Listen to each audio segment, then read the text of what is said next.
Welcome to the Slop Farm. Enjoy the video. You begin by preparing OneDrive so syncing works reliably.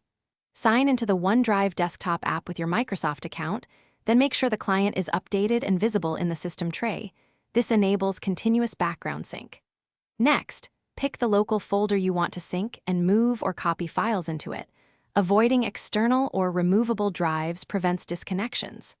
Once done, open OneDrive settings to pick folders to sync. This saves bandwidth and ensures only necessary files transfer. Now you configure selective sync so OneDrive mirrors exactly what you need. Open OneDrive settings, go to Account and click Choose Folders. Select or clear folders to control local copies. Enable Files on Demand to keep placeholders locally, which preserves disk space while showing all files. If you have a metered or slow link, adjust upload and download limits under network so syncing won't saturate your connection.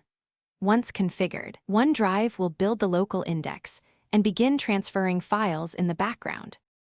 Finish by verifying that files actually synced and resolving any issues. Look at file status icons, blue arrows for syncing, green check for synced, and red X or warning for errors, so you know what needs attention.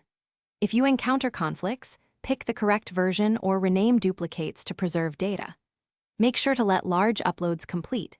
Then, if sync stalls, restart the OneDrive client or sign out and sign back in to refresh credentials. A useful troubleshooting tip: clear cache by resetting OneDrive before reinstalling.